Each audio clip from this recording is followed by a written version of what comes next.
Yeah, it's being preserved. We make it quite clear. People say, "Are we renovating it?" No, it's being conserved in its state as it is. All of the extra things that have grown on it while it's been under the sea will be removed. It will be put as back together as we can, but we won't actually be changing it. It will always be as a wreck in a way, but a preserved wreck.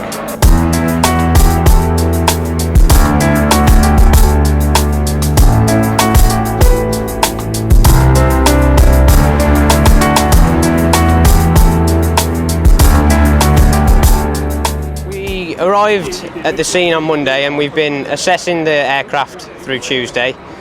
Once we realised we could take it apart properly, the original way that it came apart, we set to separate the wings from the fuselage. It took give and take over the course of 2 days, working on different parts of the aircraft, trying to separate it with a whole team from the RAF Museum Cosford.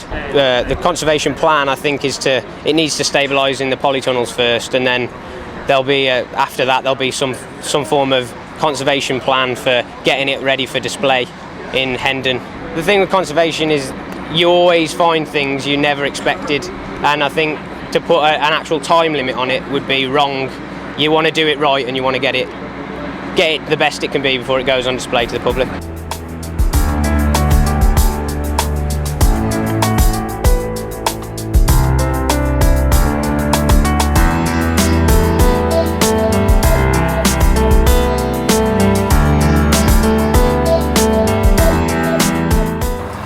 My role in this project was to the engineering support. I was fortunate enough to be on the barge on the evening of the lift, and I've been running the engineering side, the wing fuselage strip down at Ramsgate Port.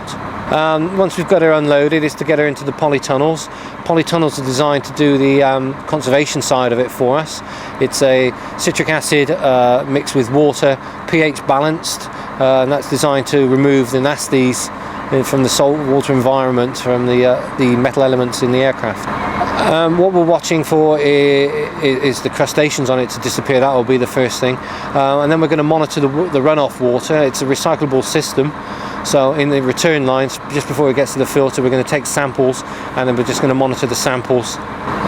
Once she's stabilised in about the 18 to 24 months, we'll have to do something. Hopefully we'll just leave it as a conservation project, and that will be just to spray some sort of a polymer lacquer on it, just to protect the elements, stop the air getting to it, and help to just stop the corrosion, really. But my own personal thoughts are I'd love to see it left as it is. That's where the history is.